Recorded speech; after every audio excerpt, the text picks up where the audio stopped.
சுவாதி. நான் second standard B section படிக்கிறேன். நான் என்னென்ன பொருள்லாம் மிதக்கும், எது இதெல்லாம் மிதக்காதுன்னு ப்ராஜெக்ட் பண்ணி காமிக்க போகிறேன். இப்போ பார்த்தீங்கன்னா நான் சாக் பீஸை உள்ளே போகிறேன். இது உள்ளே போயிடுச்சு. இப்போ நான் ஸ்டோன் உள்ளே போகிறேன். இதுவும் உள்ளே போயிடுச்சு. நான் இப்போ காயின் உள்ளே போகிறேன். காயினும் உள்ளே போயிடுச்சு, ஏன்னா அது மெட்டல். இப்போ நான் லப்பர் உள்ளே போகிறேன். லப்பரும் உள்ளே போயிடுச்சு. ஷார்ப்னர் நான் இப்போ உள்ளே போகிறேன். இது பிளாஸ்டிக், அதனால் நீங்கள் மிதக்கும்னு நினைப்பீங்க, ஆனால் இதில் மெட்டல் இருக்குது, அதனால இது உள்ளே போயிடும். இப்போ நான் பென்சில் போகிறேன். பென்சில் மிதக்கும். இப்போ நான் பால் போகிறேன். இந்த பாலும் மிதக்கும்.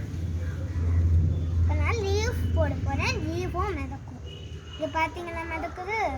இப்போ நான் பேப்பர் போகிறேன். பேப்பரும் மிதக்கும். இப்போ பார்த்தீங்கன்னா வெயிட்டான பொருள்லாம் உள்ளே போயிடுச்சு, தக்கையான பொருள்லாம் மேலே நிற்குது. தேங்க்யூ, பாய்.